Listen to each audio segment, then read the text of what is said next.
Hello everyone. So இந்த வீடியோவில் நம்ம என்ன பார்க்க போகிறோம் அப்படின்னா டிக்ரீசிங் ஃபங்க்ஷன்னா என்னென்னு பார்க்க போகிறோம், அதோட நொட்டேஷன் எப்படி இருக்கும், பட் அதோட கண்டிஷன்ஸ் என்னென்னு பார்க்க போகிறோம். ஸோ இந்த வீடியோவுக்கு முன்னாடி நீங்கள் இன்க்ரீசிங் ஃபங்க்ஷனுங்கிற வீடியோ பார்த்துட்டு வந்துருங்க, அப்போ தான் உங்களுக்கு இது ஈஸியாக புரியும். ஸோ அதுலேயே நான் டிக்ரீசிங் ஃபங்க்ஷனுக்கான சில ஹிண்ட்ஸ் கொடுத்துருப்பேன், எப்படி அதை அண்டர்ஸ்டாண்ட் பண்ணிக்கிறது அப்படின்னு. ஸோ அதை திரும்ப ஒரு டைம் சின்ன ரீகால் பண்ணிடலாம். ஸோ டேரெக்டாக கிராஃப்க்கு போயிடலாம். எப்பயும் போல்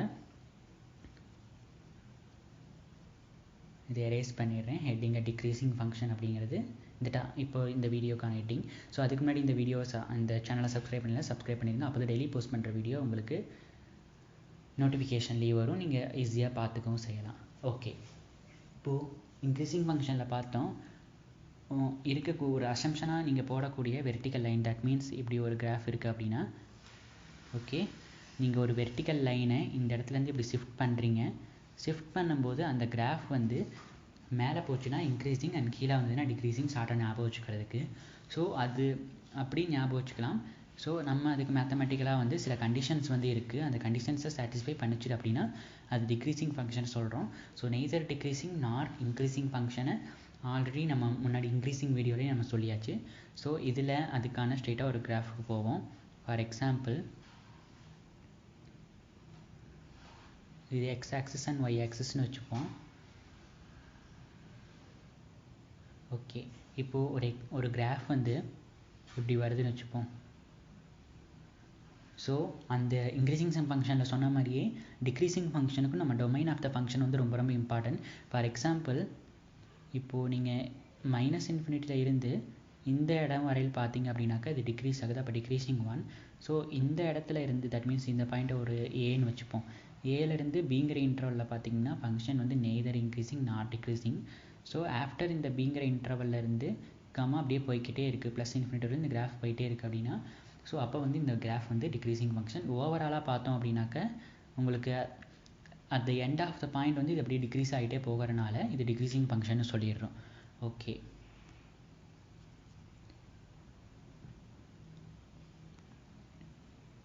ஸோ இது புரிஞ்சிருக்கும். இப்போ நம்ம அஃபிஷியலுக்கு போயிடலாம். எப்பயும் போல் ஒரு கிராஃப் போட்டுக்கிட்டேன். ஸோ கிராஃப் இந்த மாதிரி இருக்குதுன்னு வச்சுப்போம். ஓகே, லைக் தட் இந்த மாதிரி ஒரு கிராஃப் இருக்குது.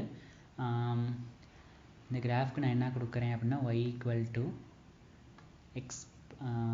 x கொடுத்தோம்னா நமக்கு இப்படி வரும்.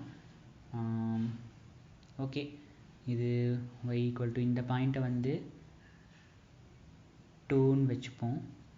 இந்த பாயிண்ட்டையும் 2ன்னு வச்சுப்போம்.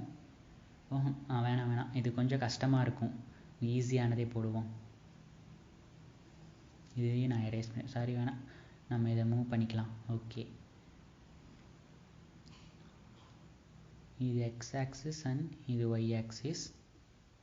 இப்போது நார்மலாக நம்ம ஒரு ஃபங்க்ஷன் எடுத்துக்கிறோம்.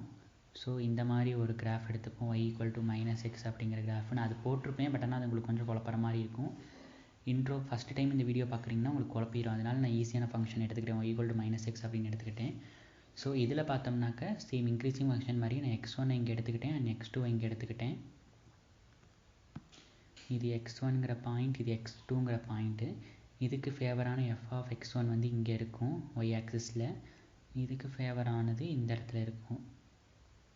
ஸோ இதோட கோஆர்டினேட் பார்த்தீங்க அப்படின்னாக்க x1, f(x1) இருக்கும்.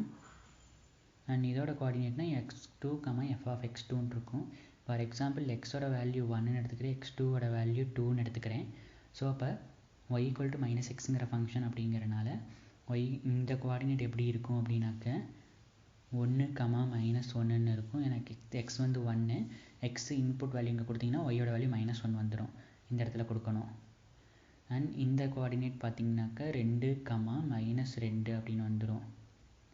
ஓகே, ஸோ x1ஓட வேல்யூ 1, x2ஓட வேல்யூ 2, பட் f(x1)ஓட வேல்யூ அந்த கோஆர்டினேட் 1, -1, 2, -2. அப்போ f(x1)ஓட வேல்யூ -1 அண்ட் f(x2)ஓட வேல்யூ -2 உங்களுக்கு வருது. ஓகே, இது ரொம்ப இம்பார்ட்டன்ட். இப்போ நம்ம என்ன பண்ண போகிறோம் அப்படின்னாக்க, நமக்கு இன்க்ரீசிங் ஃபங்க்ஷனாக கண்டிஷன் என்ன, x1 < x2 இருக்கும்போது that implies f(x1) is also less than f(x2). இங்கே நீங்கள் ஸ்ட்ரிக்ட்லி போட்டிங்கன்னா ஸ்ட்ரிக்ட்லி இன்க்ரீசிங் ஃபங்க்ஷன், நீங்கள் ஸ்ட்ரிக்ட்லி போடல அப்படின்னாக்க வெறும் increasing function. So x1 less than or equal to x2 இருக்கும்போது f of x1 less than or equal to f of x2 இருந்ததுன்னா அது இன்க்ரீசிங் ஃபங்க்ஷன் சொல்கிறோம். இது இன்க்ரீசிங் ஃபங்க்ஷன். ஸோ இதே தான் டிக்ரீசிங் ஃபங்க்ஷனுக்கு எப்படி இருக்கும் அப்படின்னா x1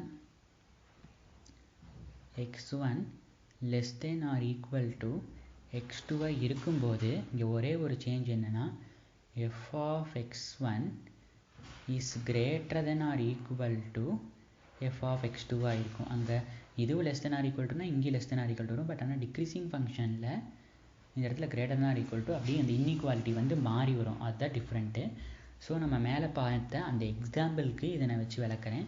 ஸோ அங்கே நமக்கு இருந்தது வந்து x1ஓட வேல்யூ வந்து 1 கொடுத்துருந்தேன், x2ஓட வேல்யூ வந்து 2 கொடுத்துருந்தேன். நம்ம கண்டிஷன் படி x1 வந்து less than or equal to x2. Okay, அப்போ வந்து 1 வந்து less than or equal to 2. இதுக்கு சாட்டிஸ்ஃபை பண்ணிருச்சு. நமக்கு f of x1 வந்து அங்கே என்ன கிடச்சிது? எனக்கு f of x1 வந்து xோட வேல்யூ 1 இருக்கும்போது எனக்கு -1 கிடச்சிது. xோட வேல்யூ 2 இருக்கும்போது எனக்கு வந்து -2 கிடச்சிது. ஸோ இங்கே நமக்கு x1 வந்து less than or equal to x2 இருந்தாலும் இங்கே f of x1 வந்து greater than or equal to f of x2 இருக்குது பாருங்க. கரெக்டாக, ஏன்னா வந்து -1 is greater than or equal to -2 தான். ஓகேவா? நீங்கள் greater than போட்டால் வெறும் greater than மட்டும் போட்டிங்கன்னா அது ஸ்ட்ரிக்ட்லி டிக்ரீசிங் ஃபங்க்ஷன் ஆயிரும். நீங்கள் greater than or equal to போனால், ஏன்னா சம்டைம்ஸ் டிக்ரீசிங் ஃபங்க்ஷனில் அந்த நெய்தர் நார் கேஸ் வரும்போது உங்களுக்கு அந்த ஈக்குவல் டு சிம்பிள் வரும். பட் ஆனால் ஓவரால் அந்த ஃபங்க்ஷன் வந்து டிக்ரீசிங் ஃபங்க்ஷன் தான். ஸோ இப்போ நான் மேலே போட்ட கிராஃப் வந்து ஸ்ட்ரிக்ட்லி இன்க்ரீசிங் ஃபங்க்ஷன். அதனால தான் நமக்கு இந்த மாதிரி கேஸ் கிடச்சிருக்கு. ஸோ -1 வந்து greater than or equal to -2 அப்படிங்கிறனால நமக்கு அந்த 2 பாயிண்ட் எடுத்துக்கிட்டோம். அந்த 2 பாயிண்ட்டுங்கிற இன்டர்வலில் அந்த கிராஃப் வந்து டிக்ரீசிங் ஃபங்க்ஷன் அப்படின்னு கண்டுபிடிச்சிட்டோம். இதுதான் டிக்ரீசிங் ஃபங்க்ஷனுக்கான நொட்டேஷன். x1 இஸ் இதுதான் ரொம்ப இம்பார்ட்டண்ட்டு கூட, ஞாபகம் வச்சுக்க வேண்டிய ஒன்று. x1 வந்து less than or equal to x2 இருக்கும்போது f of xn greater than or equal to f of x2 இருந்தது அப்படின்னா டிக்ரீசிங் ஃபங்க்ஷன். நீங்கள் இதை மாற்றியும் சொல்லலாம். ஃபார் எக்ஸாம்பிள் x1 வந்து greater than or equal to, இதை greater than or equal to போட்டிங்கன்னா இங்கே less than or equal to வரும். இங்கே less than or equal to போட்டிங்கன்னா இங்கே greater than or equal to வரும். இந்த மாதிரி மாறி வரும், அவ்வளோதான். ஸோ ஆனால் அங்கே இன்க்ரீசிங் ஃபங்க்ஷனில் பார்த்தீங்கன்னா இங்கே என்ன இன்இக்வாலிட்டி வருதோ அதே இன்இக்வாலிட்டி தான் இங்கேயும் வரும்.